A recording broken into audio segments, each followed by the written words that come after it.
บายดีขอต้อนรับเข้าสู่การรายงานข่าวพยากรณ์อากาศ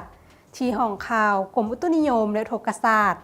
สำหรับมื้อนี้อากาศยังจะเย็นหาหนาวเย็นอยู่แขวงภาคเหนือ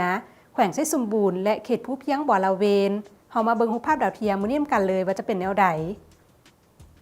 ความกดดันสูงของอากาศเย็นได้ปกคลุมทั่วทุกภาคของประเทศลาวด้วยกำลังอ่อนหาปานกลางสมทบกับกระแสลมตะวันออกพัดปกคลุมซึ่งจะเฮ็ดให้อากาศเย็นหาหนาวเย็นอยู่แขวงภาคเหนือ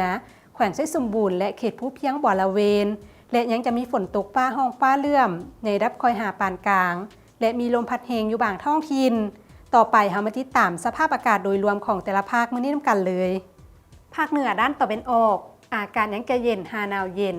พอมีหมอกบางปกคลุมอยู่ทั่วไปในตอนเช้าและมีลมพัดแรงอยู่บางท้องถิ่นอุณหภูมิในระหว่าง12-22องศาภาคเหนือด้านตะวันตกอากาศเย็นพอมีหมอกบางปกคลุมอยู่ทั่วไปในตอนเช้า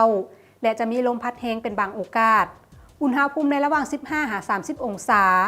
ที่นครหลวงเวียงจันทร์มีเปลือกปกคลุมเป็นบางส่วนและมีลมพัดแรงอยู่ทั่วไปอุณหภูมิในระหว่าง24-33องศาภาคกลางอากาศเย็นในตอนเช้าและจะมีฝนตกในระดับคอยพอมีลมพัดแรงอยู่ทั่วไปเนื้อที่การปกคลุมของฝนเท่า30ต้นห้วยของภาคอุณหภูมิในระหว่าง18-31องศาสำหรับแขวงไส้สมบูรณ์อากาศเย็นหาหนาวเย็นและจะมีฝนตกในระดับคอยพอมีลมพัดแรงเป็นบางโอกาสเนื้อที่การปกคลุมของฝนเท่า30ต้นห้วยของภาคอุณหภูมิในระหว่าง14-29องศาภาคใต้อากาศเย็นในตอนเช้าและยังจะมีฝนตกฟ้าห้องฟ้าเลื่อมในระดับคอยหาปานกลางพอมีลมพัดแรงอยู่บางท้องถิ่น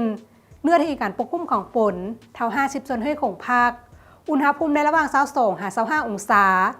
สำหรับเขตภูเพียงบ่อละเวนอากาศเย็นพร้อมจะมีฝนตกฟ้าห้องฟ้าเลื่อมในระดับคอยหาปานกลางเนื้อที่การปกคลุมของฝนเท่า50ต้นห้วยของภาคอุณหภูมิในระหว่าง14-24องศา